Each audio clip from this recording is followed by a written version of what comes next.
Well, good morning, everyone. I think we're ready to get started here. Welcome to the National Endowment for Democracy. My name is Dave Peterson. I'm the director of the Africa program here.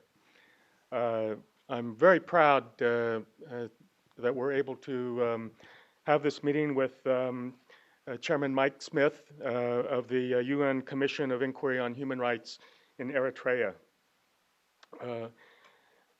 Eritrea is a country that I think has not got the attention that it deserves. Today, most of the senior staff of the National Endowment for Democracy is on its way to a conference that we're having in South Korea, in Seoul.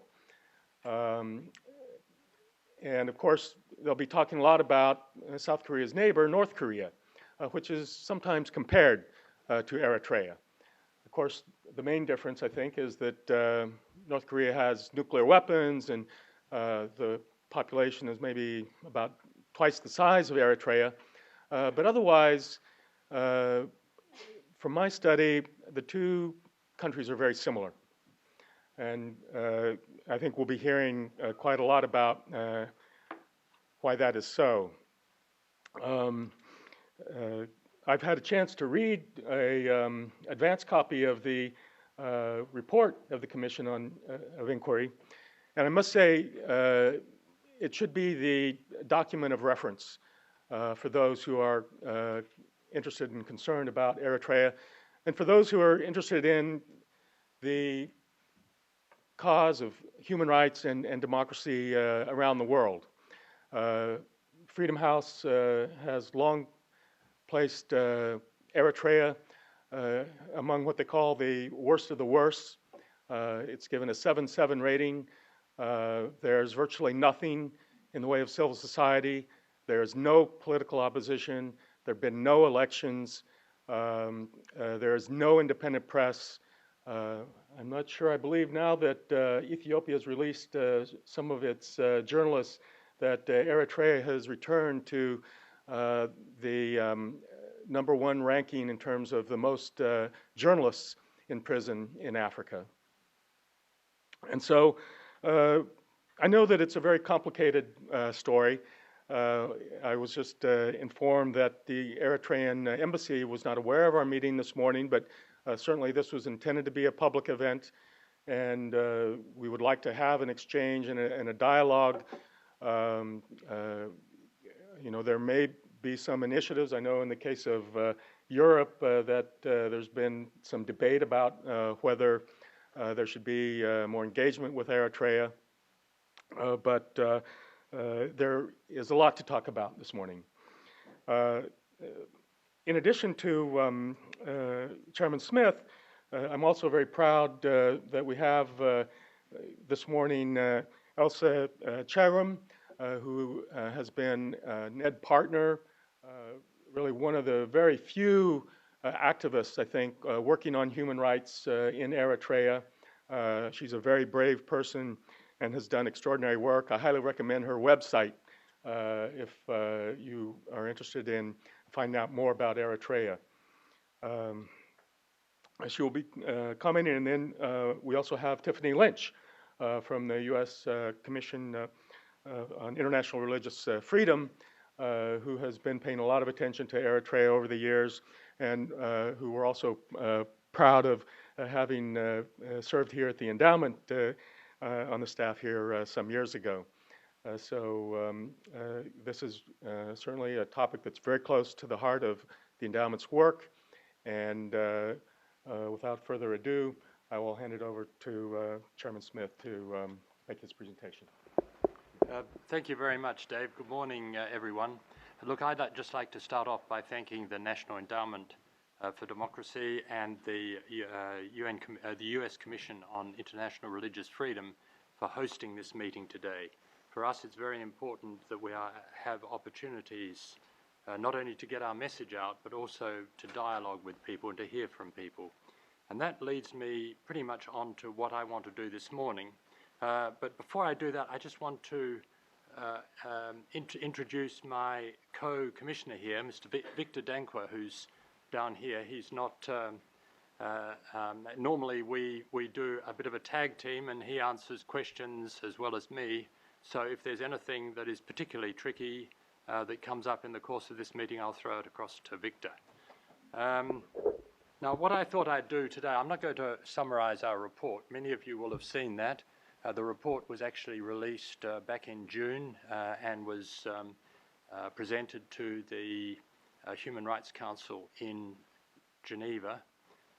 Under our mandate, we were required then to represent it to the General Assembly, which we did yesterday. Now, under UN rules, no document can be longer than 20 pages to be translated into all the official languages. So we have a version of our report, which is blessedly brief, only the 20 pages, but the extended version is 450 pages.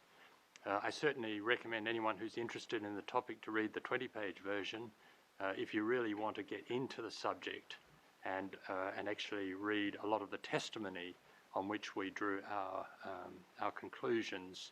Then you can read the longer report.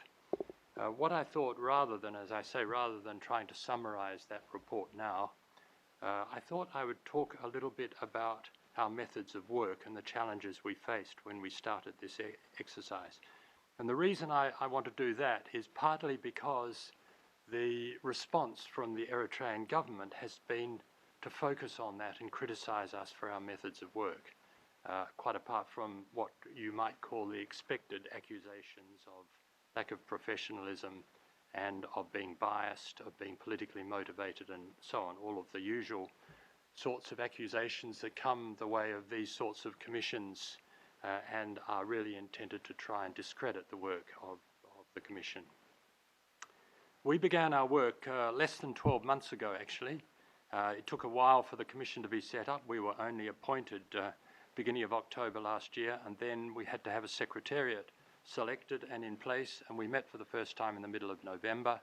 Our first task was to try and work out how we were going to approach this issue, where we were going to get our information to be able to draw reasonable conclusions, and how we were going to be able to compose a report in time to be able to present it at the June session of the Human Rights Council, which meant that the report had to be finished really in April. We looked to all the obvious places. We looked for academic writings, independent observers, journalists, government publications, etc., to get the sorts of information on systems that were operating in the country, and found there was very little available. I think, as Dave said, no foreign journalists in the country, no independent journalists since 2001. Very little, very few government statistics in the area that we were looking at. So trying to find that sort of information as a basis for our work was extremely difficult. On top of that, of course, the Eritrean government had indicated back in June when the resolution was passed that they would not cooperate with this mechanism.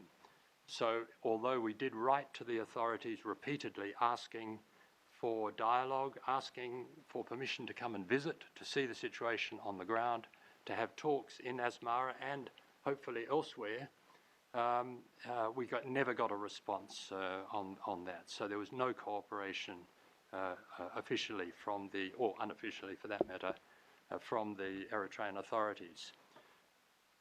Faced with this, we fell back on a method of work that has been used repeatedly in the past by commissions of inquiry such as ours, where it's not unusual for the subject of the inquiry, the government, to not cooperate, DPRK being the most recent example, but lots of other examples before that, or where it's too dangerous to visit. Syria is a good example of that. So what we decided we would do was to throw the net very wide. We put out a public call for information, call for people to come forward and make submissions to the Commission.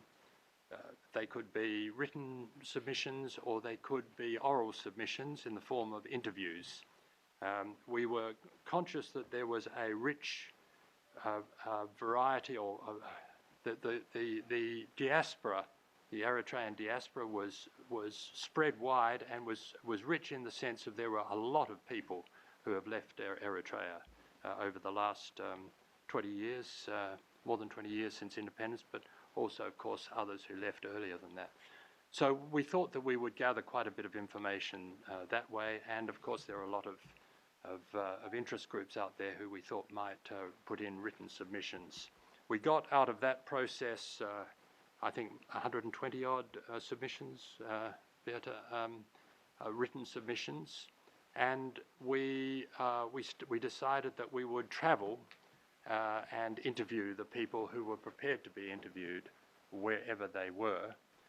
For that, we had to write to, I think we wrote to 24 countries, neighbouring countries to Eritrea, and countries where Eritreans have settled in significant numbers. There are probably Eritreans in 100 countries, but we wanted to obviously focus on those where there are a lot of Eritreans. Out of that process, we got acceptances from very few African countries. The only countries that agreed for us to visit to interview people, frankly, were Ethiopia and Djibouti. I think we might have got an acceptance from Tunisia, but and we got a belated acceptance from Chad, I think.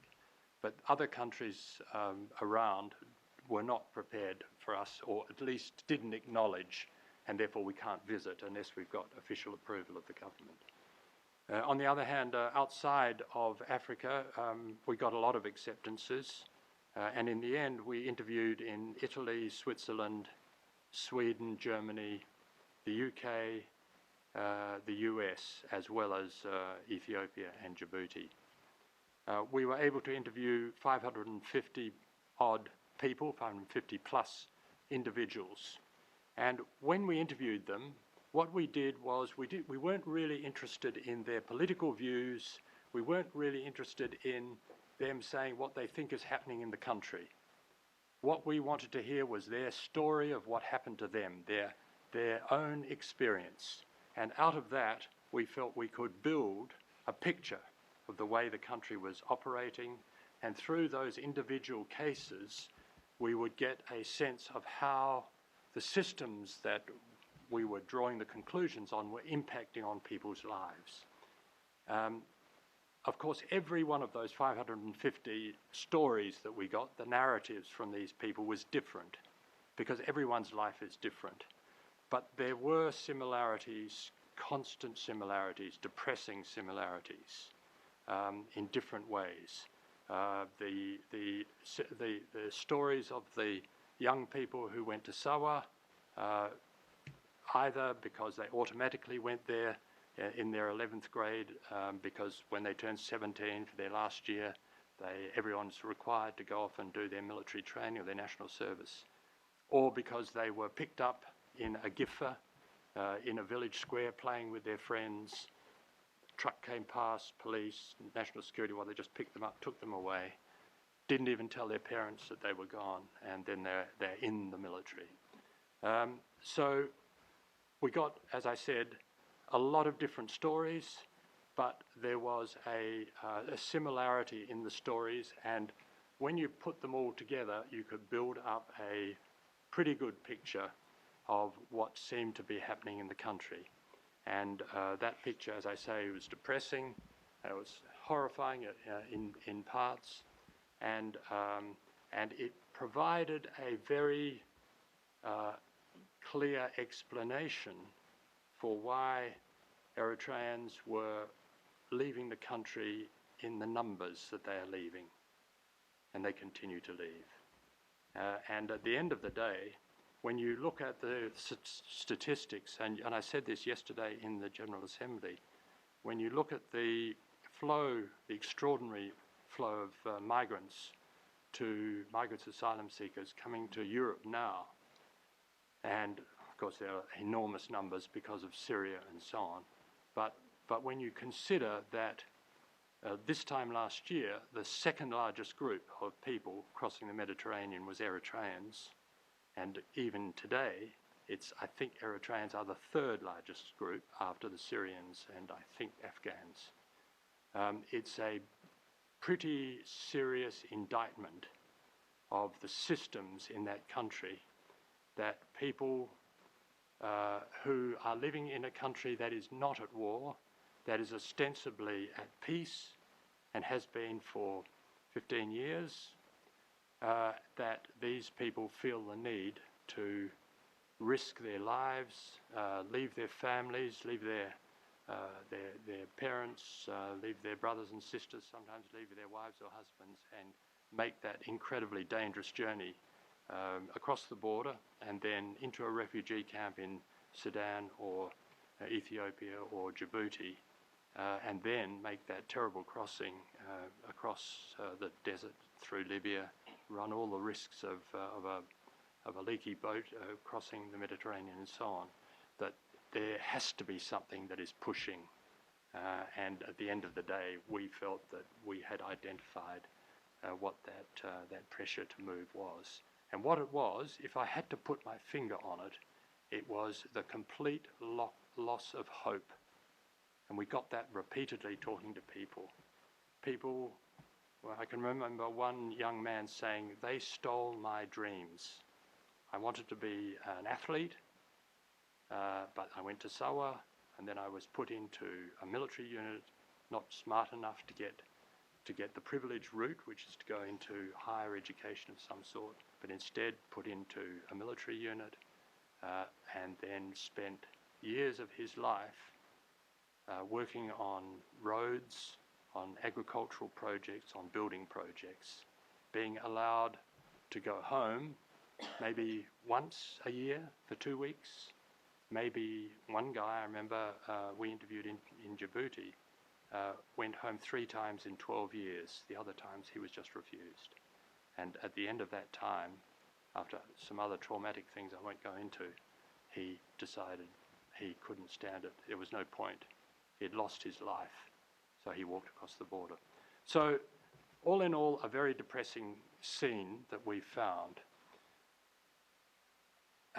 How does the international, or should the international community respond to that? Well, first of all, I think that making it clear that in the modern world this is simply not acceptable. It's simply not the standard that we expect of any country, particularly a country such as Eritrea, particularly a country that started with such hopes and in such a positive way. Back in the 1990s, yeah, things were tough, but you know, there was a feeling, people felt that they, having gone through that dreadful war for 20 years, that they actually were going to make a country. And there was the constitution that was drafted, there was a sense of give and take, of political plurality, etc. And all of that stopped, and the constitution was never implemented, never a parliament, never a proper rule of law applied. And so then you drift into this sort of hopelessness state. Now, what should the international community do? Well, in the face of this flow of migrants, I know that the European countries in them particularly are very interested in trying to work out a way in which they can work with the Eritrean government to provide alternatives so that people don't have to leave.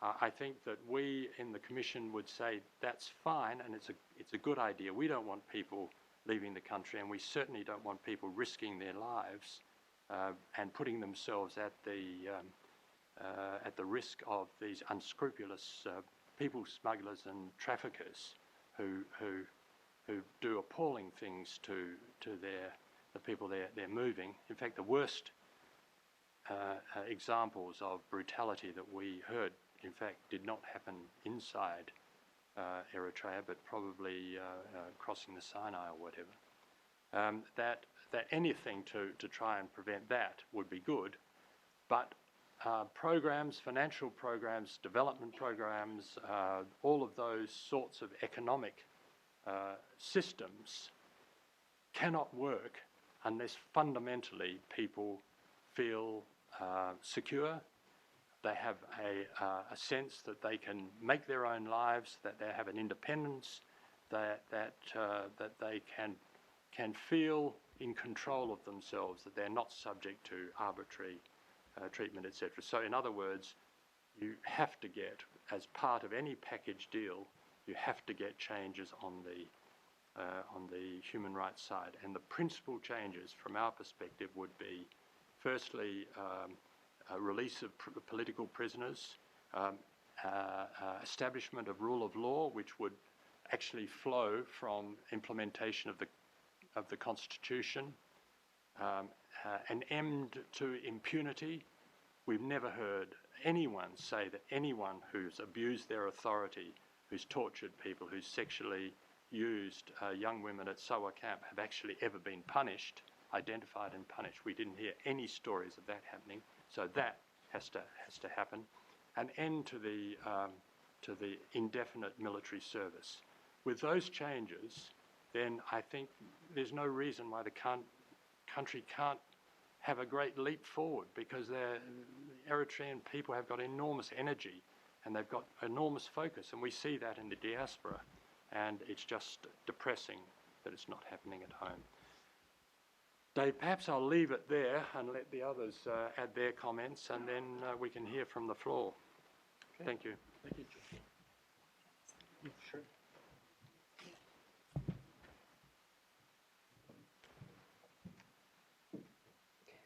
Good morning. My name is Elizabeth Chairum. I'm a human rights activist and the director of Human Rights Concern Eritrea.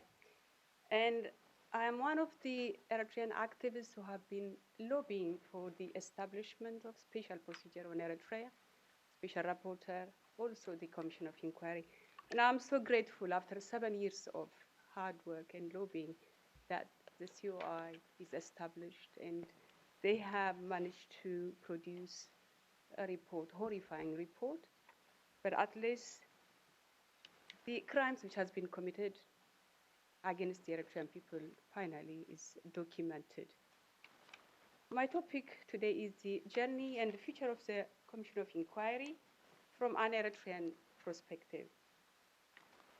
The establishment of the Commission of Inquiry has substantially increased international focus on the human rights crisis in Eritrea. Given the appalling situation, the attention is rightly deserved. Most importantly, victims who previously suffered in silence because they were convinced no one cared for their plight now have the courage to speak out, knowing they are being heard at the highest level. Through the Commission of Inquiry investigations, a significant number of Eritreans in diaspora have been given a voice. They have been able to testify to the serious human rights violation that they have suffered. And following the publication of the Commission of Inquiry, disturbing findings, they are now speaking out in increasing numbers. To the Eritrean living in diaspora and those trapped in their own countries, the Commission of Inquiry's findings and declarations have caused hope that a long and worsening nightmare may indeed have an end, and that justice, restitution, and the healing of their nation may still be possible. It is also brought about notable breakthrough.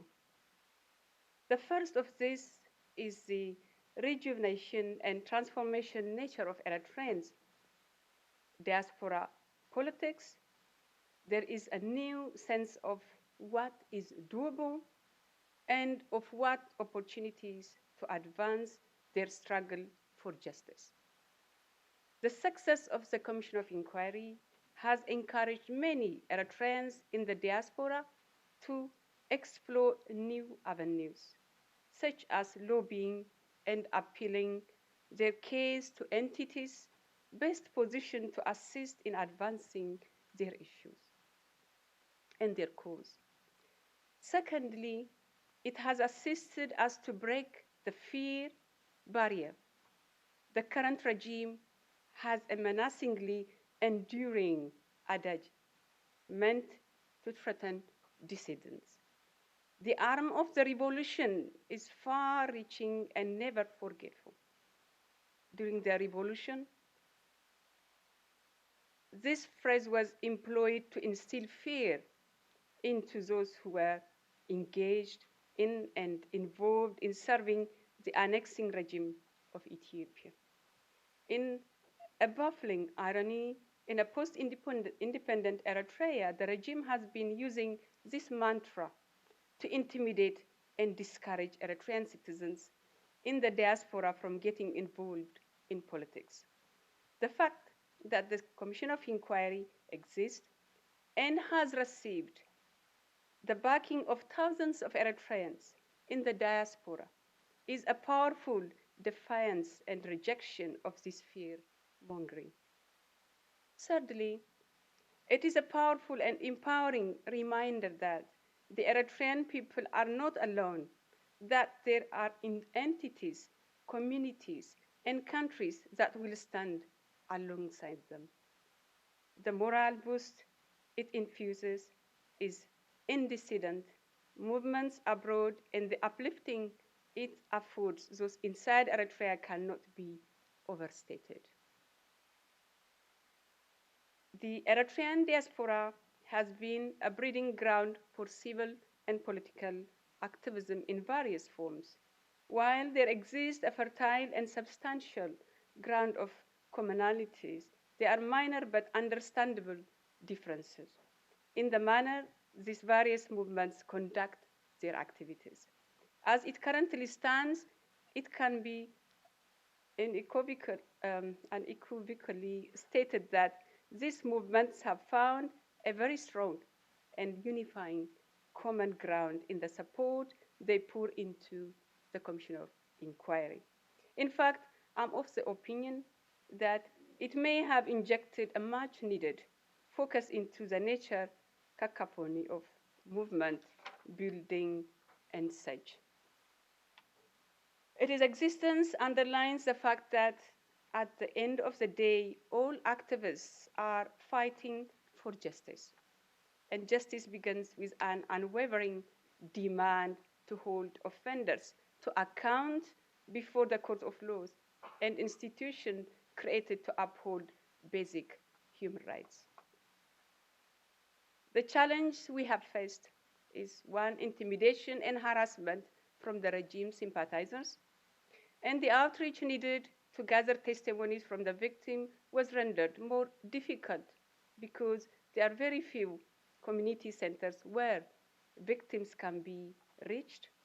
It was necessary to create a network of connections by identifying key people who could be counted onto canvas and refer victims, relying on fellow activists and, where possible, on communities that have a contact list that could be used as reference. The fact that the aforementioned improvisational method of referring victims was conducted within a tight-knit context, coupled with the fact that my work as an activist over the years is known to the community, lent very strong trust to the process. As you can imagine, it is very difficult to ask people whose trust has been violated time and again to rely on you and that you can provide testimonies without fear of being betrayed in one way or another. Furthermore, the trauma of being a victim, of being a witness to a traumatic and heinous crime is not something that can be casually discussed. This is where the enormous courage and unwavering desire for justice on the part of the victims played an important role.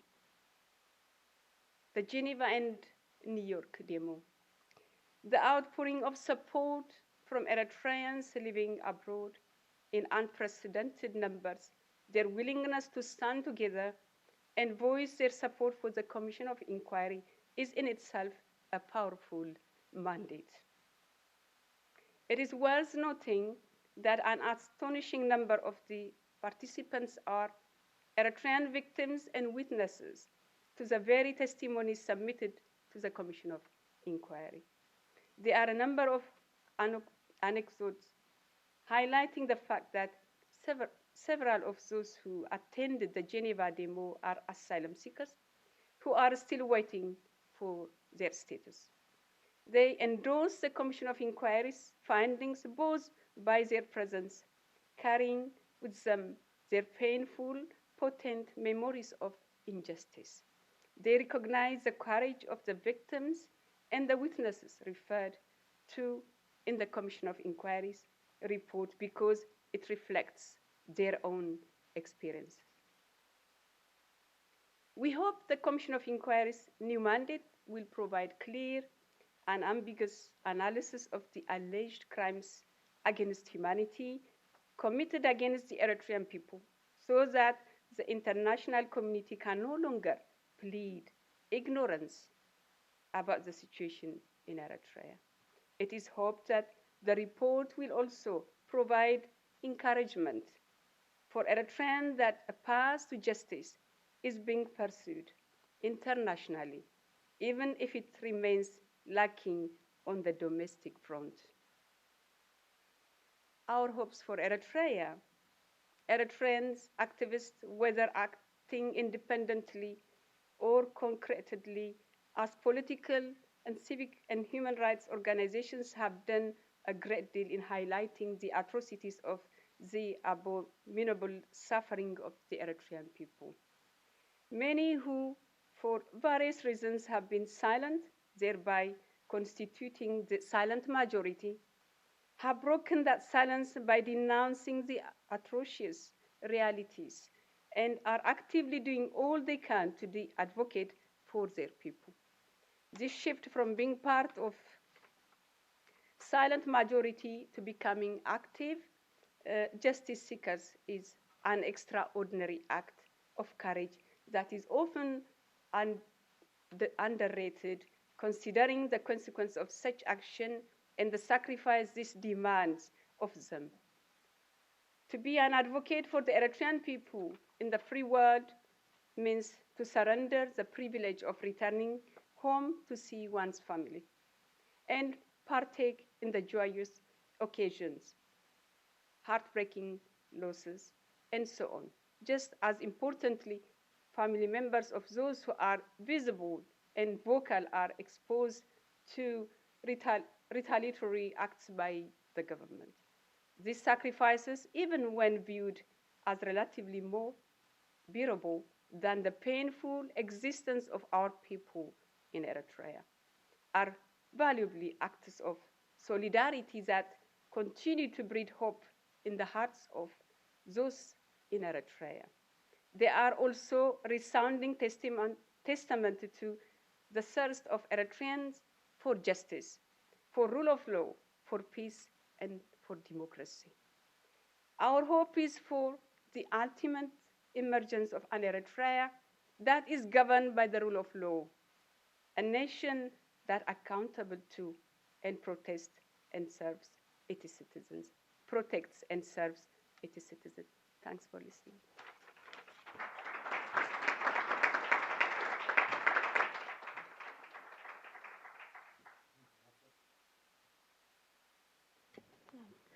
Well, thank you, Dave. Thank you, Ned, for agreeing to co-host and host this event with us. Thank you to Chairman Smith, and I want to thank the Commission for its work and its exhaustive report. As Dave said, it is, for many of us who have been working on human rights in Eritrea, I found it to be sort of the seminal work on human rights in Eritrea. Many of us have worked on specific issues, myself with the Commission on Religious Freedom, groups like Committee of Protect Journalists on freedom of the press issues, but this sort of pulls together all the human rights violations into one full document to give us a picture of what the full human rights environment is, what the full environment is for people to express their freedom in the country. And what we see per this report is that it, as many of us have been reporting on, it's as bad, if not worse, than we had thought. per the Commission, among the things that have been the human rights violations which were identified by the Commission, a systematic, widespread, gross human rights violations carried out with impunity, vast security network, a large proportion of the population that is subject to forced labor, imprisonment, and hundreds of thousands who flee every month. Repression of expression and independent opinion, control of the media and information, repression of freedom of assembly and association. As we at USCIRF have reported on for more than a decade now, full repression of religious freedom for recognized and unrecognized churches, torture, arbitrary arrests and detention, incommunicado detention. These are all very serious continuing human rights abuses that I think that the Commission has done a great job in pulling together the full extent that these occur throughout the country. I think the important thing is, what do we do with this report? What's next? Many of us, as I said, noted these abuses, but we've been noting these abuses for years. How do we use this report and human rights violations and the world's attention now on the conditions in Eritrea? What do we do to try to improve the situation on the ground? And I think that there have already been some successes, and I think that that's a positive that can be built on. The first success is the continuation of the Commission of Inquiry's mandate. It was mandated for 1 year, and people thought it would go for 1 year, and then that was it. But it's been extended another year to look further into these violations and crimes which have been documented in the report. That in itself is a success, and is in a sense that it forced communities at the United Nations to want to take a deeper look and to recognize and to really raise human rights violations to a further level. I think the second success that we're seeing with this report is it's bringing Eritrea out of isolation in a little bit. The Commission's report and also the attention on the migration crisis to Europe and issues related to national service is forcing the Eritrean government to open up a little bit. Journalists have been allowed in. They hadn't been allowed in the past. Other groups are coming in and they're looking at the situation in Eritrea. I think the important part of this opening up is to ensure that human rights conditions, human rights violations are part of those discussions. They're part of those investigations. They're part of these new looks into Eritrea. So with the Commission, with the Eritrean government allowing journalists in, I would call for them to allow in different UN special rapporteurs, different thematic special rapporteurs. UN special rapporteur on religious freedom, for instance, has asked to go in. He hasn't been allowed into the country. So I think that pushing further and a further opening up would be helpful.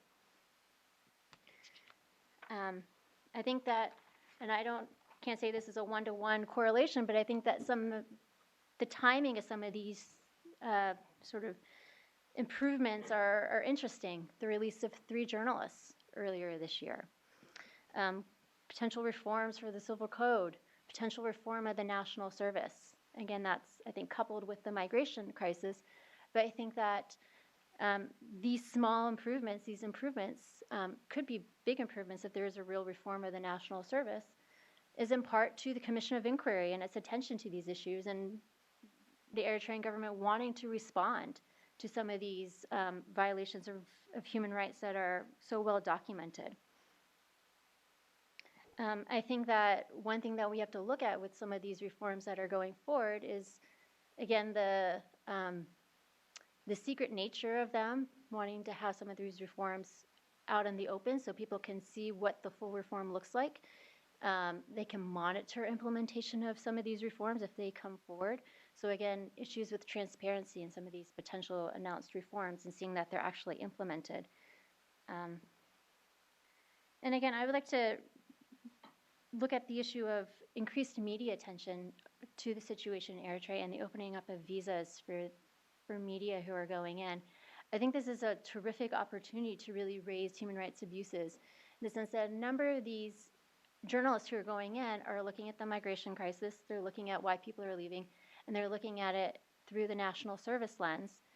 But I think there's a great opportunity to further push the abuses that are documented in this report to happen in national service as part of an example of the totality of some of the abuses that are described. So for instance, torture in the national service that was reported on, SGBV, forced labor, inability to ask simple questions about what your service entails, and those sort of questions leading to arbitrary arrests. Again, when I think it's important to sort of provide a full contextual information to journalists before they go in, to say it's not just people fleeing national service. What does that national service entail? Why are people fleeing all of it? It's not just that they're being asked to perform in national service for an indefinite period of time. It's also what that service entails and the abuses that they experience while conducting that service. The other thing I wanted to look at are potential policy options from the Commission of Inquiry report. And I think, unfortunately, the primary lesson learned is that this is going to be a very long haul. It's going to take time and concerted effort and continuous effort with improving the human rights situation in Eritrea. And I think that I want to couple what Chairman Smith said regarding the EU's response to the migration crisis and how they're responding. I do think that looking at development and looking at national service should be part of dialogues. But I think that coupled with that, equally important is looking at issues related to human rights abuses in the country.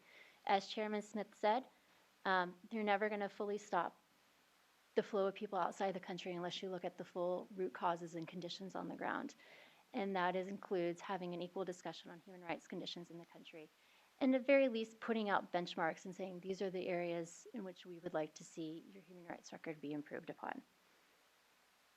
The second are general discussions within the Horn of Africa regarding bringing Eritrea out of isolation and addressing stability in the country. I think that those discussions should continue. I think that they're ongoing. I think they're very important.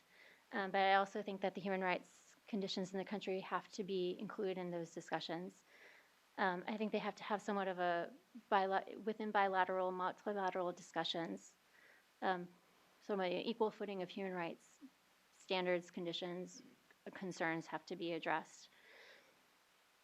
And then I think one thing that is always out there when we look at human rights abuses and when we look at Eritrea is we always look at the boundary and the lack of demarcation in the Boundary Commission's report and getting the Ethiopian government to recognize that boundary. I think that that should be part of the discussion. I think that within an address to the Eritrean government to address human rights abuses, we have to equally encourage the Ethiopian government to recognize its international commitments, its human rights abuses. I think that at the very least, we have to have a consistent human rights approach to the region. We have to be consistent. We can't be inconsistent. And what that can do is I think it can do a couple of things. First, I think that is in a way it can pull away some of the mistrust from the Eritrean government with regard to international actors who engage its government. And it can pull away a position, in a sense, a talking point that says, well, look at your human rights engagement and record with other countries. Why aren't you consistent with us? I think it's important to have a consistent human rights record across the board. And then going back to my first point, that this is a very long haul, I think that one thing that we've learned from this report, and one thing that many of us have known, is that because of the closed nature within the Eritrean society, there's no indigenous effort to build up a civil society. Any effort to try to do that is going to take a very long time. It's going to be very difficult if it can happen at all. We can look at the diaspora, but the diaspora has been fractured. But it doesn't mean that we shouldn't try to do that. There should be efforts to build up civil society. There should be efforts to engage and get individuals to understand what it means to have a free press, to engage in a free press, to engage in political discussions and having a political responsibility, what freedom of religion means, so that as we move forward in trying to pull Eritrea away from being a human rights abuser, you have a population who's ready to engage in those types of discussions and going forward. And then finally, I think that we should continue efforts such as those that have been conducted by the Commission of Inquiry. I think that we should continue efforts to further document human rights abuses as they happen in real time and in as a detailed and consistent manner. And this is important because there needs to be a record of violations. And most importantly, there needs to be a way to have accountability and justice for those abuses. Thank you. Thank you very much, Tiffany, for those excellent recommendations. Very well done.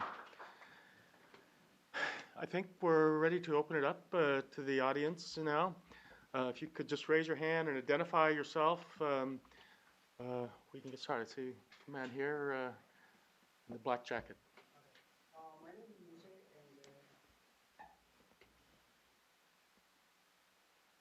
and We have microphones that can come around.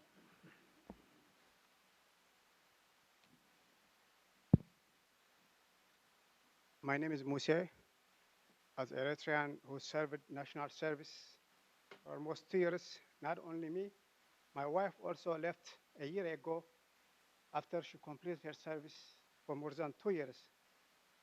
Neither me nor my wife has experienced none of the allegations just been written.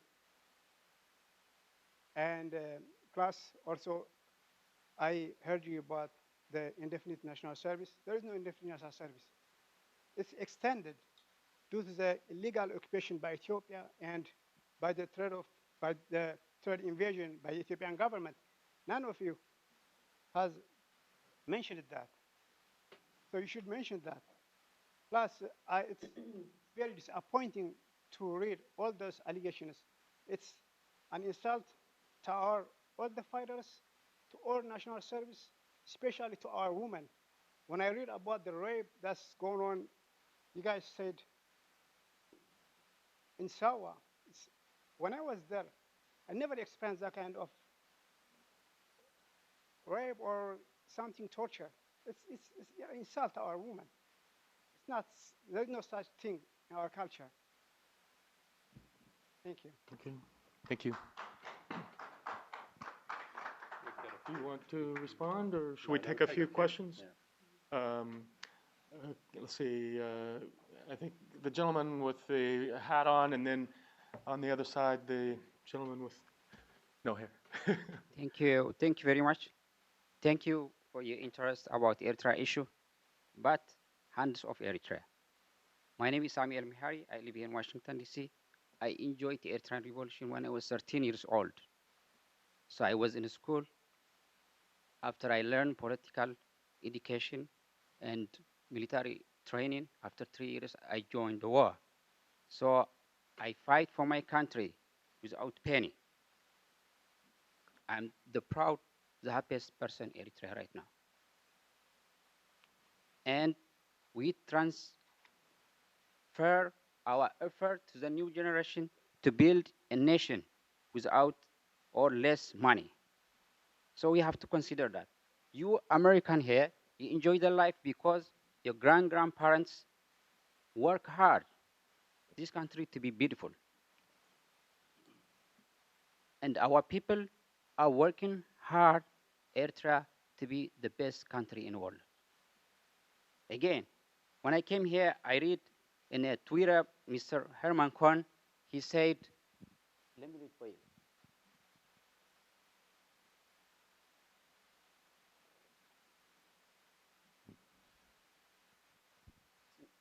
I need reading glass, sorry.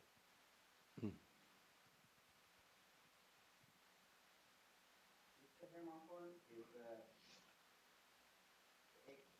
the ex-State Department official. He said, Ethiopia is suffering a terrible drought, while Eritrea is same neighborhood, the same rainfall, and climate continue to feed its people. To feed your own people is basic and priority human right. And that's all in Eritrea, and that all need all Africa, because you have wrong conception about Africa. Africa needs to feed its own people. Africa needs to drink clean water. Africa needs education. And then you better, if you care about Africa or Eritrea, you better talk with the people in the ground. Those who fought with me, they are still serving their own people back home. Sometimes when I talk to them, how do you live? Because I was tired with the life.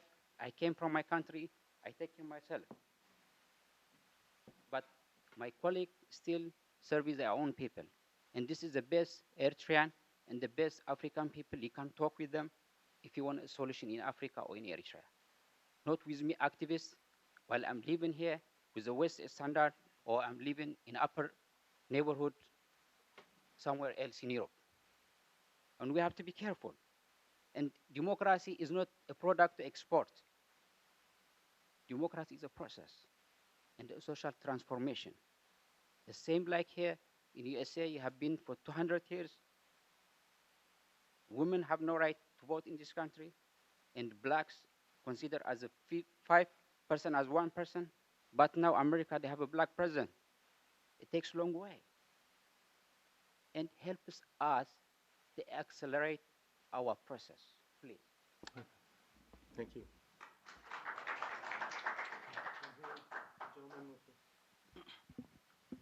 Thank you. My name my name is Sam. Sorry, I just came from the demonstration in New York. So my name is Samson Radab. I'm one of the organizers of this successful demonstration that just happened in New York yesterday. I think you documented a fraction of what is happening in Eritrea. Eritrea is a gulag. It's not even a government. It's not. It's a joke. But what I want to say is there is a fear on the side of the justice seekers. If the government makes some kind of window dressing, just artificial reformation or something, the world community might betray us again. Just start to make some kind of communication with the government and just forget the justice seekers after being through all this, giving its testimony, the people who are victims giving their testimonies. So how can we assure all these people who attended in our demonstration yesterday, over 3,000 in New York, over 5,000 in Geneva, to support the Commission of Inquiry? What's happening in Eritrea is you cannot even tell it in words. So this is the fear. So how can we assure our people? How can you assure us? That's what I want to ask. Thank you. See, do we want to have the Let's get a couple more. get a couple more? Okay, well, why not? Let me see. There's a lot of hands here. Bob, maybe back here in the very back, and then the. John? I'm sorry, John. John's done. Oh, is it? Okay, I'm sorry. Yeah, John, sure. I thought it was somebody else. Could see. I would point out that with all of the terrific work done by the COI in a very formal, careful, structured, forensic fashion,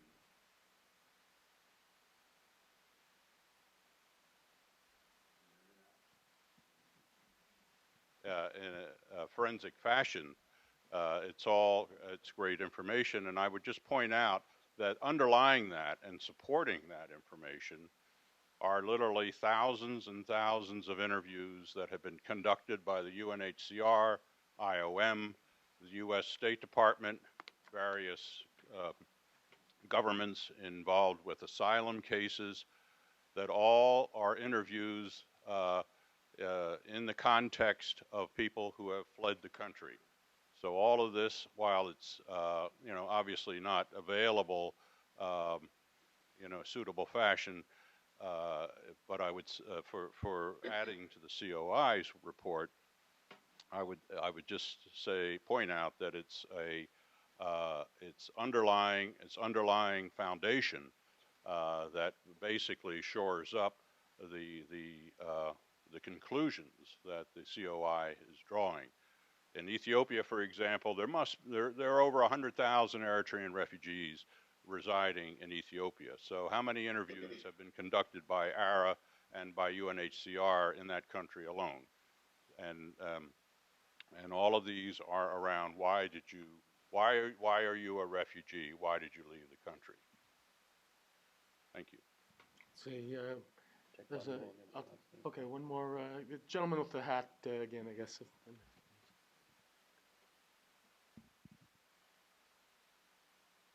I think the problem here, the fundamental problem is forgotten here. It's just like somebody is sick with cancer or heart problem and trying to remedy it with a painkiller. It doesn't work like that. What is the fundamental issue here? You were talking about the rule of law here. Yes, we want the rule of the law, but that is the responsibility of the UN and the responsibility of the US, the guarantors of the peace, deliberately violated the rule of law, not making the regime, that the tyrant regime, accountable. That is the problem, that why this extended service, yes, there is extended service. Who will protect the country? The young have to protect the country. They have an obligation. Yes. But we are not addressing the fundamental issue. I am a living eyewitness of genocide and atrocity. I was born in Asmara. I am raised in Asmara, the capital city of Eritrea. Ethiopian troops start Friday at 4:30, Saturday, Sunday, until Monday, going to the houses, killing Eritreans in the comfort of their bed. In the comfort of their bed. We are the witness here.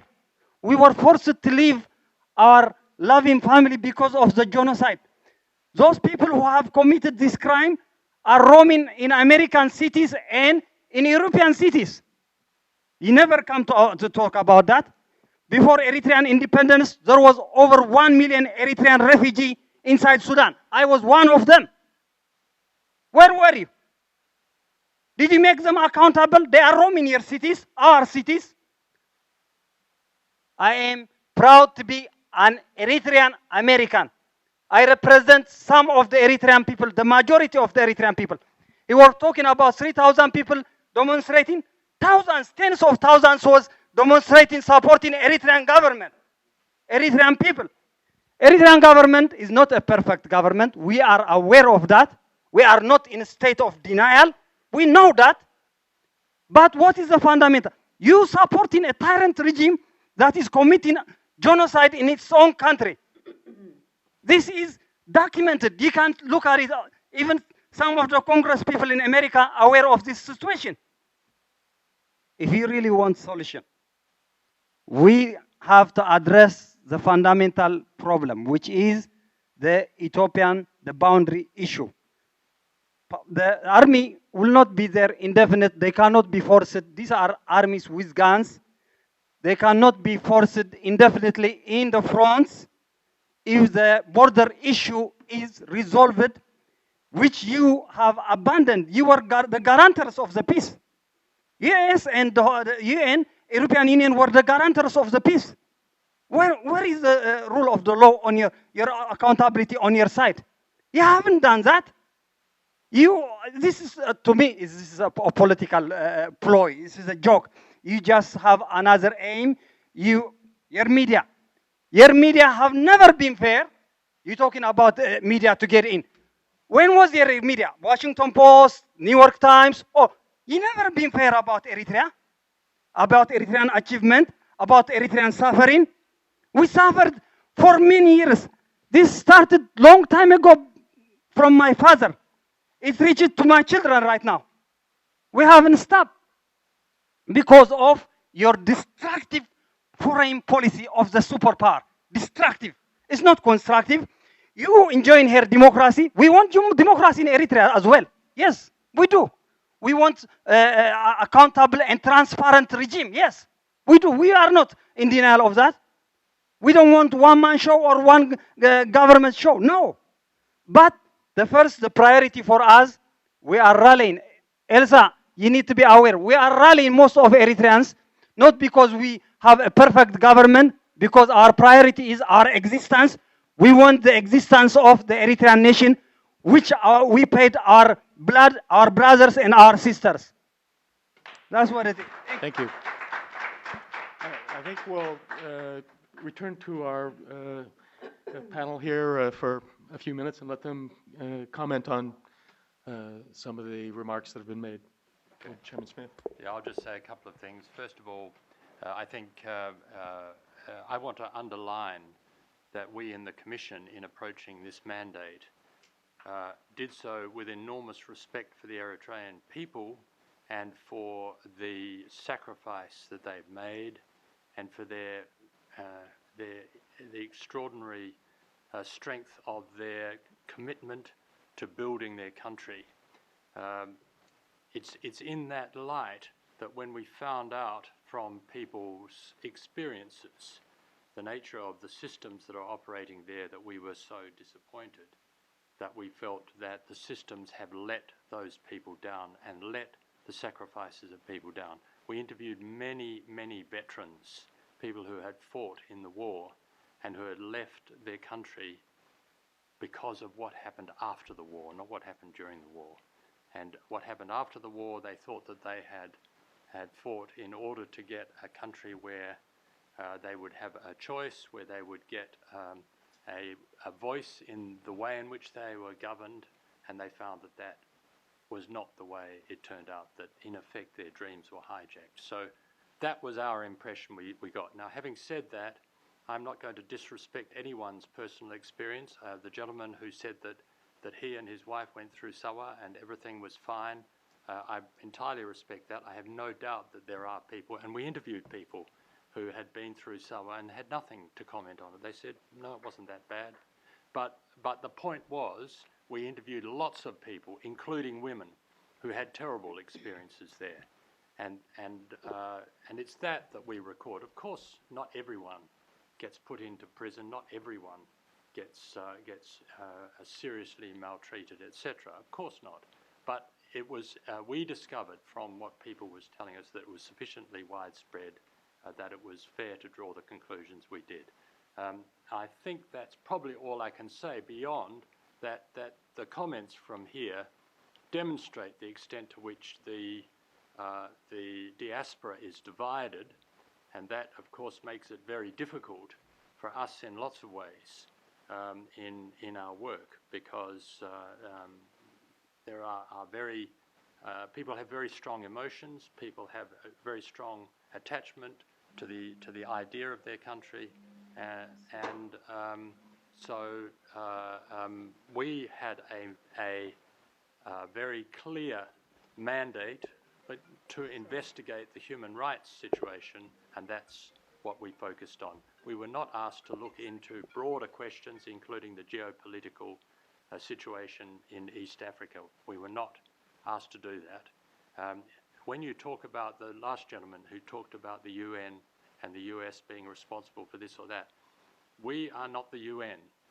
You are the UN, actually. The UN is the full collection of member states. They're the ones who make the decisions that result in the creation of commissions such as the one that we are on.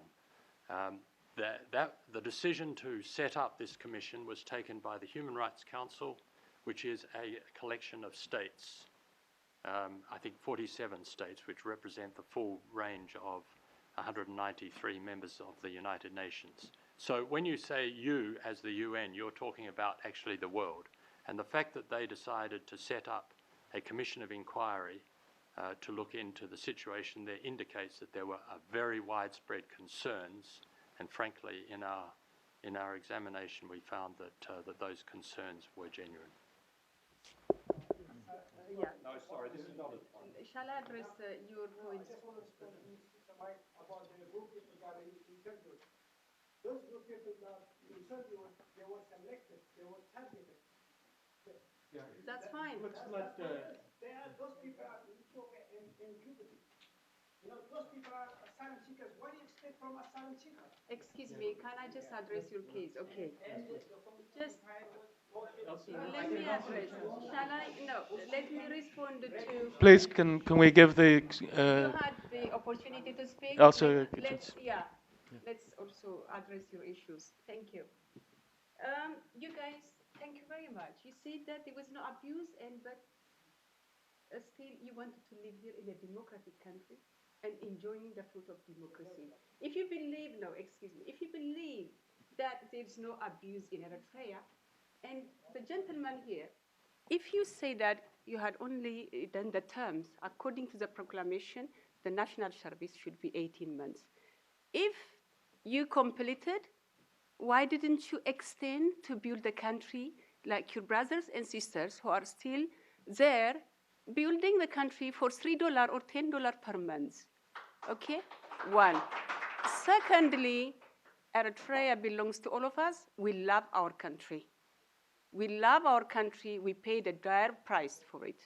But then you guys, you chose to live here in a comfort while your people are suffering.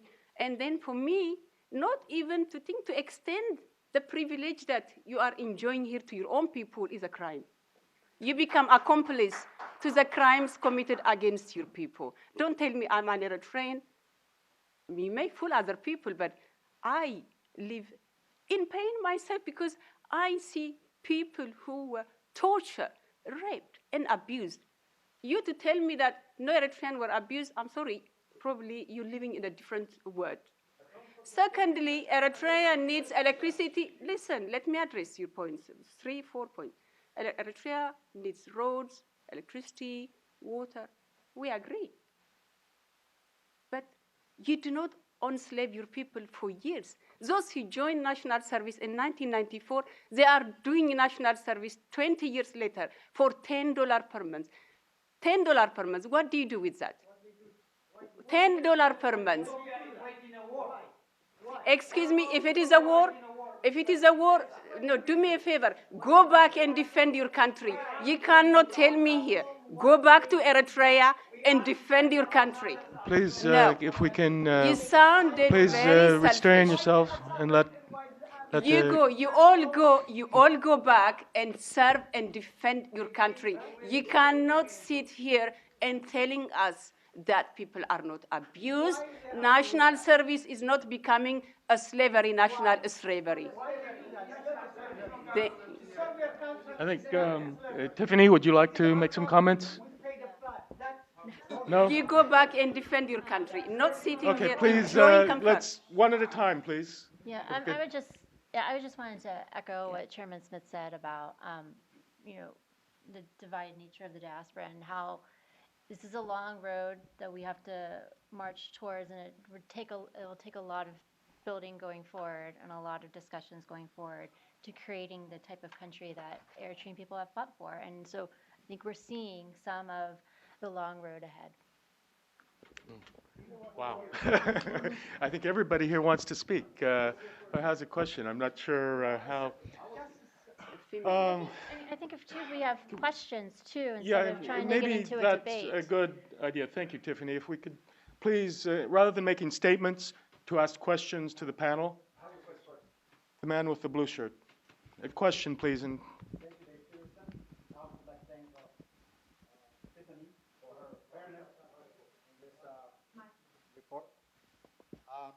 My question is about the impartiality of the COI report, because the several organizations that are inside Eritrea, including the Denmark, and Nefson Resources, which is the Canadian company that is doing business with Eritrea right now, as well as other prominent Americans such as Brown in Bruton, who is the former Council for Foreign Relations and currently the Atlantic Council member, and other people who are inside reported that how come those reports that were done on the ground by independent European and American and Canadian entities and institutions that seem to speak the opposite of the report in terms of what is currently happening in there, why were not those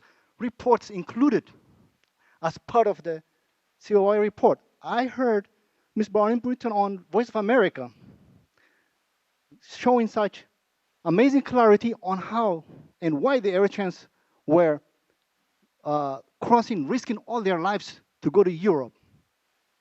She explained exactly and how many Africans, especially East Africans, are also claiming to be as Eritreans. That's because that's the only option right now for an African to get an easy asylum approved in Europe. So how come those kind of reports were not included, acknowledged in the Danish report, saying that there was free, they could watch CNN, they could watch BBC. Eritreans, young Eritreans had their smartphones everywhere. They had access to the internet. They could hit Western European IP addresses from their hotels. They had no checkpoints when they went to every part of the country. And they didn't notice anything unusual.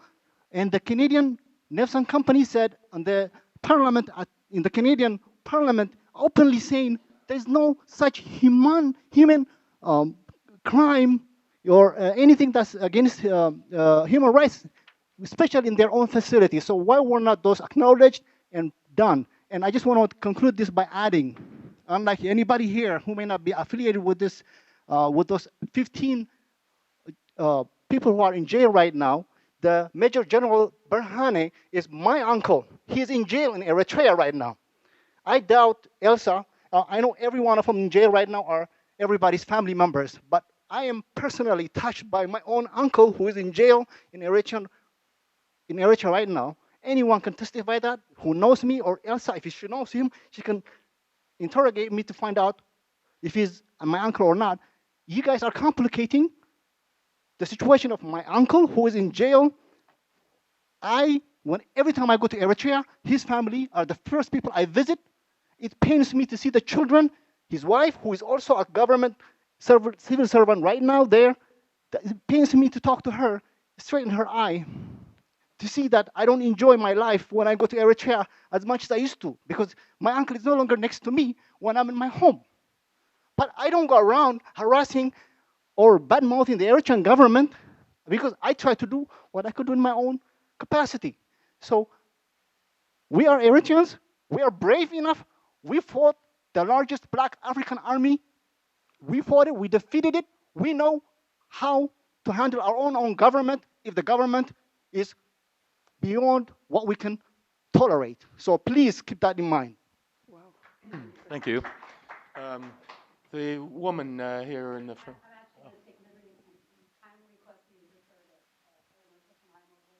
Okay, good. I wanted a woman to speak, so Helena. Thank you. My name is Eleanor Tesfamayam. I am an attorney, specifically an immigration attorney. I like to state that ahead of time so that there's, people say my comments, they have biases because I work with refugees and asylum seekers. That is not so. First of all, I think as Eritreans, we are divided. The diaspora is divided, and it's very clear in this room. But as an Eritrean American, I do ask all Eritreans to be respectful, especially in the situation when the females are talking. I don't think it's appropriate to handle it in such manner. Saying that, I did participate at a smaller scale with the COI as far as getting individuals to tell their story. So this whole notion of they were picked, it is false. And I'll speak specifically for the United States, for testimonies that were taken across the country. Nobody went and singled individuals. This was announced. The COI has been established. Anyone that has been victimized, or if you have family members that are in prison, please come forward and speak. An inquiry form was handed out. Individuals filled these inquiry forms, and then they were contacted. So, yes, especially for the government supporters, you're not going to like what's in the report. Sir, with all due respect, you might have had a wonderful experience in Sawa. I can bring you 2,000 individuals that did not have a good experience with Sawa. And it's a shame. An Eritrean is going to stand in public and say, there is no rape. Eritrean women were not raped. They were. I am sorry. It is my turn. It is my turn. I am not going to allow you to disrespect me at this hour. Like I said, Please, Like I let's said, finish. again, Hold on, I allowed you please. and I One, listened. I we did have, not interrupt you. I asked you to afford me the same level of respect. What I'm saying is there were a lot of women that were brave enough, victims that got up and spoke about this. Therefore, you might have a different experience. I respect that. You also have to respect the experience of the many Eritrean women that were raped, and they should not be ignored by another fellow Eritrean. Yes, we understand. We understand. We understand. Our country, there is a border battle. please, Result- only one at a time, please. Please, or we'll have Again, to ask you to I, leave. what I'm saying, We'll have to ask you to leave if you, sir, please let her you finish know what is speaking. so interesting? I know you as a member of the opposition Yeah. party, and today you have turned into a whole different story. I am not interested in getting into an argument. My point is, there have been rapes documented, and women have spoken. As Eritreans, we should not be disregarding this. Are we in a border dispute? Yes. Has the Eritrean government claimed that we are in a state of war? Yes. We can agree, disagree on this issue. However, it is not the Ethiopian government that has banned Pentecostal religion in Eritrea. It is not the Ethiopian government that has imprisoned political dissidents. It is not the Ethiopian government that has arrested, whether it's your cousin or someone else's cousin. So, we as Eritreans should be able to work together and address these issues simultaneously. We should be able to fight for our sovereign identity, at the same time protect our human rights. We cannot justify, in 2015, the killing, the imprisonment, religion bans in Eritrea, and use the border as a dispute. And this is something that all of us need to address to ourselves. Let ask yourself, is what's happening right? Yes, sir. I know you're not going to like it, but the reality is this is for all. This is for us. Sam? Yes. What conflict of interest? It is not a conflict of interest. I Please. am an Eritrean American, just like anyone in here. This is not. Thank you. This is not a conflict of interest on any aspect. Please. I will ask my question, but what I'm trying to tell you is, exactly. One at a time, please. Please. Let her finish her So question. this is what I will say. Go. Yes. This is what I will say. Someone else For can speak. anyone who has doubts as far as how these documentations came about, as how these testimonies were collected, I can tell you as far as DC, Oakland, New York, and other states that took place in here. There was no random selection. We can disagree what's in there. But one thing I have for the panel is, what is next? You have this documentation that has been gathered. There has been an extension for a year. What is next? Okay, thank you. Let me take three short questions. Three short questions. No, don't be. If there's No. the man with the gray shirt, sure, and then the man standing up in the black, and the man with I see a young woman who I feel we must have some more women make contributions. So let me have the woman speak in the back. So those three very Let me quick just start questions, with. please. Okay. Please keep them short. We only have 5 minutes. There is two questions actually that was asking by you guys, and it says, first of all, hands off Eritrea. Second, there was a question why national service is extended, and the other question was why people are leaving the country. First of all, you got to know back in the days in history where we came, Eritrea, back in the days since 1961 until right now. We have the worst enemy in our country, which is Ethiopia. Ethiopia we've been always trying to protect our country, and we've been fighting back in the day, struggling without no supporting, and then that's why it's our responsibility to keep continually and protect Eritrea. This is the common sense. We're not going to just cut off in the middle and talk about this and that. But that's why the military has to we have to keep going, and we force it. White people are leaving, of course, because you guys make us. You guys are not trying to work with Eritrea. You guys try and just blame Eritrea, prison, this and that, all the politics and stuff. It's not going to help Eritrea. But believe it or not, even though Eritrea is tied with two hands like this, by sanction, all that stuff, but we still building our countries. All this like politics and stuff, it's not going to help nothing. So, I'll tell you right now, Eritrea is #1 in Africa that grows up economic, #1. Not in Africa, in the world. Even though with all sanctions stuff, all this Elsa doing it, or go back to your country and stuff, this is just, it's a joke. Make a joke. But we will still protect our country. And I was in the military. My family, my father and my mother was in the military and fought for the country. And I'm a witness of, I was in the military too for 5 years. I leave my country. It's not because of I hate my government.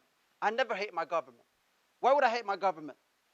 Don't put that hate on other people or negative thought about Eritrea and other people. Or we know what's in my country. So we'll continually protect it, Eritrea, but hands off Eritrea. Thank you. Great. If I could just stress too, if the next people, if they have questions for the panel, and keep it short, please. Keep it to 1 minute if at all possible. 1 minute, please. All right. I came from California. My name is Solomon. I would like to thank you, Mr. Mike, Elizabeth, and Lynch. I'm a human rights and political activist. I broadcast on radio. I'm a journalist. I came from Eritrea like 15 years ago, and I came from a family of 9 kids. Out of these 9 kids, 8 of us, we served Eritrea. We love our nation because we know how hard it was for our fathers and brothers and sisters to bring this independence. But that doesn't mean that I have to love the dictator in our country. When I was in Eritrea, I was serving for free. I was a journalist. I was going to the battlefield when the war was broken with Ethiopia, and I wouldn't even get paid anything. But I wouldn't care to die for my country because I love my country. And when I left Eritrea, all those my childhood friends, my colleagues, my comrades, all those journalists are in jail for 14 years. So anybody telling me here, your friends are the cause for the land to be occupied by Ethiopia, that's false. My journalist friends are not the one occupied the territory of Eritrea.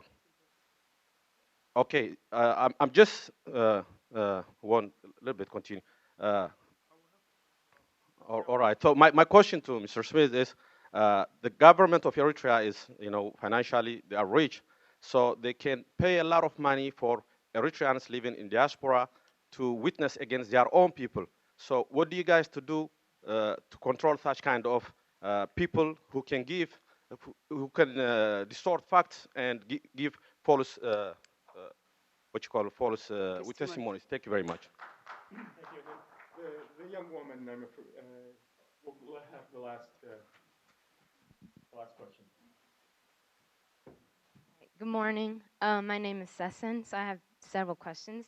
Number one, the Danish government came out with a report, I believe, last year that was indicating that migrants from this supposed migrant crisis running from Eritrea because of human rights violations were actually returning to visit Eritrea, even though there has been evident claims that you guys are saying that there has been major torture and that they're not able to return. How do you reconcile those two conflicting accounts? These migrants that are leaving for and seeking asylum in Europe are actually returning to visit Eritrea or even returning to live there. That's question number one. Question number two, how do you isolate because Ms. Tiffany was speaking about root causes and conditions in terms of these particular circumstances in Eritrea. So how do you isolate, it's not a border issue anymore because it's been virtually demarcated. So right now it's an occupation question, an occupation issue. So how do you isolate an occupation issue and the conditions that, the relative relations that Eritrea and Ethiopia have, how do you isolate it, how do you isolate it from the context of this particular occupation issue? And number three, with the special rapporteurs, I think Tiffany also mentioned this earlier, she has not been able to visit, they have not been able to visit Eritrea and actually seek evidence-based to have an evidence-based approach in terms of obtaining these particular facts or data, how do you also account for how she was, in fact, proper procedure was not followed in terms of electing her and those who were part of that whole like commission, I guess you could say. So those are my 3 questions. Did you guys get all of it? David. I can answer Okay, let me allow the panel to respond. Okay, I have a couple of points because the Danish report has been raised a couple of times, and I think it's interesting because that garnered a lot of attention. But what didn't garner a lot of attention is that the 2 gentlemen who went to the country to do the fact-finding mission have come out, they've resigned, they have denounced the report. They said that it was politically changed from what they found. So I think that has that part of information has been missing.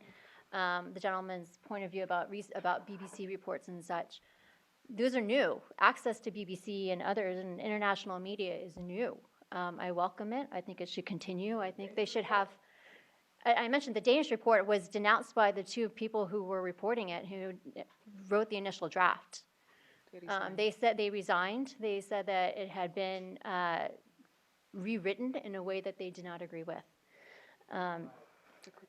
And then for the, so I think that Eritrea should allow in more journalists. I think they should allow in more human rights activists, some people who do fact-finding missions. I think they should be allowed freedom of movement, being able to interview people without fear of repercussions against those people who they interview. I think that Eritrea should open it up more to everyone to do the fact-finding mission and ability to access the country. Garnering testimony from people who experience violations, those are facts. That's part of fact-finding. Speaking with people who experience violations, that's part of fact-finding. So I think there's an effort to discredit that type of research, and it's really quite powerful. It is primary information as well. Thank you. I just would like to tell that gentleman that Nepson was beneficiary of forced labor. I don't know if you are aware. This is a legal case, a lawsuit against Nepson Mining Resources in Canada, Vancouver. It was filed on the 20th of November, and many plaintiffs have been interviewed and gave testimony. So there's a representative class action against Nepson. So Nepson's report, the human rights assessment impact it did not cover anything. And maybe one day you will hear what really happened to your own people, Eritreans. It's just like for me, initially when I start working on this, please, dear, don't interrupt. Just, you say it, you question, you comment, just allow us to respond to that. So, Danish report, I agree, is disputed, and they resigned. They're trying to deal with the migration issue, so they're trying to bring all these reports one side. And I say this to you. If you are doubting the report of the Commission of Inquiry, I think you should tell your government to allow the Commission of Inquiry and the special rapporteur into the country so that they can visit prisons. Your uncle, Brahane, 24 hours, I interviewed people who used to guard him. They are cuffed 24 hours during the day and during the night. If that doesn't bother you, there's an issue here. That is not the truth. When you interview the guy, Dear, excuse me. Just, can you just keep quiet? Yeah. And then, Please, let's one at a time, please. order. I think this is something that you should learn. You commented, you put your question, let us address it. Yeah. You were not there now to disagree how the G11 and the journalists have been detained since September 2001. They are cuffed 24 hours. No television, no radio, no visitation right, they have not been charged for 14, 15 years. Do you think, is it laughable? Why are you laughing? talking about my brother, General Sio. No, please. No, good. But if you know what? You can disagree with what I'm saying, but I am just telling you based on facts, my own, research work as an activist. We could agree or to disagree here. I'm not forcing you, but I think you brought issues here and we are addressing them. That's why we are here. Not to argue. We are, just, you have said, I think, the national service, I think for me, the national service, for example, the government is saying that the terms are reduced. Very interesting. This is to the donors, to the EU, and to the West, just to get some development aid. But the very people who are really enslaved in Eritrea have not been informed that the national service, the term is reduced. So it's very interesting. That's what the government play around. And I think I come back to Samson's question earlier. How can we be reassured? I don't trust the government. I don't think we should trust. And the Commission of Inquiry, they are doing their job. They compiled this report for us, and it is up to us now to take it further. Crimes against humanity, as far as I'm concerned, has been committed by the very government that I'm supporting. But that's not an issue for us. Still, we can pursue this. For me, now we have a legal document. The Commission of Inquiry is the UN legal document. Those who committed crime, we have to identify them, and they will be facing justice. And our victims will get justice. And it is myself and all the justice seekers work now needed to be done. It's not the Commission of Inquiry. The term is extended. They will continue all this information that they have gathered. I'm sure they will be analyzing it. But for us, we have to start now to lobby and work on it. I don't expect them to do our work, but we have to do our work. Thank you. Yeah. Chairman Smith? Yeah, if I could just finish up by saying that people have mentioned, someone asked questions about other expert reports, the Danish report and so on. It's partly because of the conflicting reports that are out there, because for every report that says the conditions are pretty good in Eritrea, you'll find other reports that will say they are terrible. And it's partly because of that that we decided as a commission that you can't really resolve the differences in those sorts of reports. You've got to talk to people and write your report based on individuals' experiences. And that's why we went the way we did. But I would just comment, first of all, reiterate what Tiffany said, that the Danish report, which came out about this time last year, was very quickly denied by the two authors who said it had been changed, and also by one of the principal contributors to it, who completely denied or said that his words had been twisted. In as much as the oil company you mentioned is concerned, of course we did read, I mean I've read the human rights assessment report that they've written, which let me tell you is mainly focused on technical mechanisms that they've set up to a sort of complaints procedure for workers at their mine, but they also quote that all of this is operating in a country of rule of law, and they quote chapter and verse of the human rights provisions of the Eritrean constitution. Now, as we know, that constitution has never been implemented. So the very basis of that impact assessment report is false. It would carry much more weight if that constitution was in place and we could actually say, yes, you're right, those provisions are in effect. Look, I can't add any more at this stage. We've run out of time anyway. I must say, as a commissioner, I really appreciate hearing all your points of view. It is important to hear those who passionately disagree with us, as well as those who passionately support our work. And this has been a good opportunity to hear a little bit of that sort of dialogue. And it was certainly, from our perspective, a very worthwhile exercise. So thank you very much. Well, thank you very much.